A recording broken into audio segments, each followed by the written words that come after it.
Como é que você paga por isso?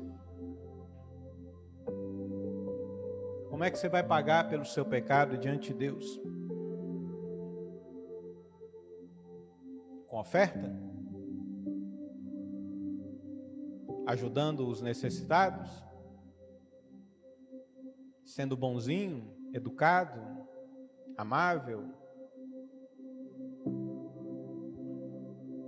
Não tem como você pagar. Não tem como eu pagar, não existe como nós pagarmos. Então, como é que essa minha dívida é paga? Deus começa a dar um exemplo lá no Antigo Testamento.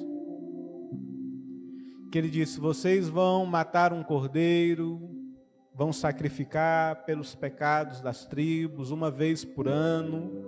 O sumo sacerdote vai sacrificar um cordeiro e vai entrar no Santo dos Santos e vai pagar pelo pecado dele e vai pagar pelo pecado de toda a nação. E todos os anos ele vai ter que repetir isso, porque todo ano ele vai errar, todo ano ele vai pecar, todo ano isso vai se prolongar. E assim, de uma forma explicativa, a nação de Israel começa a fazer. Até que Deus envia Jesus. E quando Jesus vem, João Batista, quando olha Jesus, João Batista diz o quê? Eis o Cordeiro de Deus que tira o pecado do mundo. João Batista está dizendo, se o sacerdote traz um cordeiro na presença de Deus para tirar o pecado das tribos de Israel, chegou aí agora o cordeiro do próprio Deus para tirar o pecado do mundo inteiro. E aí Jesus, obediente, vai até João Batista, batiza, começa todo o seu ministério. Prega, ensina, prova que ele é quem ele diz que é. A Bíblia diz que o mundo que andava em trevas viu a sua luz. O Cordeiro de Deus, o homem, Deus se fez homem e habitou entre nós. E esse homem, ele vai até a morte de cruz. Sacrificado no meu e no seu lugar. Aquele que não tem pecado pôde pagar por aquele que tem. Aquele que é justo pôde pagar pelos injustos. Aquele que não é maldito se fez maldição no meu e no seu lugar para pagar pelo meu e pelo seu pecado. É por isso que Colossenses 2,14, coloca aí, Colossenses 2,14 diz que foi cancelado o escrito de dívida que era contrário a nós, que constava de ordenanças, a qual nos era prejudicial, removeu inteiramente, cravando na cruz. Quando Jesus vai para a cruz e ele é cravado naquela cruz, o Cordeiro de Deus agora está sendo sacrificado naquela cruz, junto com o Cordeiro de Deus, estão sendo cancelados inteiramente, cravados na cruz, todo escrito de dívida, de pecado que era contra a minha e contra a sua vida. E é por isso que antes de morrer ele olha para Deus e diz assim: está consumado, ou seja, está pago, está finalizado, acabou. As pessoas são salvas. No momento que ele morre, a palavra diz que o véu do templo é rasgado de cima a baixo, e nesse exato momento, por ser Páscoa, o sumo sacerdote daquela época estava entrando num lugar anual para sacrificar pelos pecados da nação de Israel. Mas Jesus, ao morrer, o véu do templo é rasgado de cima a baixo, e ele está dizendo: não precisa mais o sacerdote anual, porque agora o sumo sacerdote sacerdote, ao que o autor de Hebreus nos fala, o sumo sacerdote entrou de uma vez por todas no Santo dos Santos, não desse tabernáculo dessa terra, mas no tabernáculo celestial. Ele entrou e está à direita de Deus intercedendo por nós.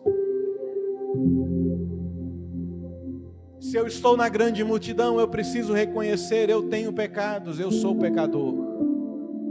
E o que eu faço? Arrependo-me. Deus, eu me arrependo dos meus pecados. Eu arrependo por ter mentido. Eu arrependo por ter roubado. Eu arrependo pela imoralidade. Eu me arrependo pela bebedeira. Eu me arrependo dos vícios. Eu me arrependo por ter vivido longe da tua presença. Eu me arrependo por não ter vivido na tua palavra. Eu me arrependo de todo o estilo de vida que eu estava vivendo. E aí Jesus vai dizer: vocês que querem ser meus discípulos, vocês precisam fazer o que eu vou fazer por vocês, porque isso foi antes da crucificação. Pegue a sua cruz, crucifique os seus desejos, crucifique as suas vontades, crucifique o seu eu, crucifique os seus pecados e vem e me segue, porque você só pode me seguir depois que você morrer para você mesmo. E como é que eu vou receber então? Efésios 2:8 de novo. Como é que eu vou receber? A graça foi alcançada lá na cruz e eu recebo agora mediante o quê? A fé. Que fé? A fé que Jesus morreu no meu lugar.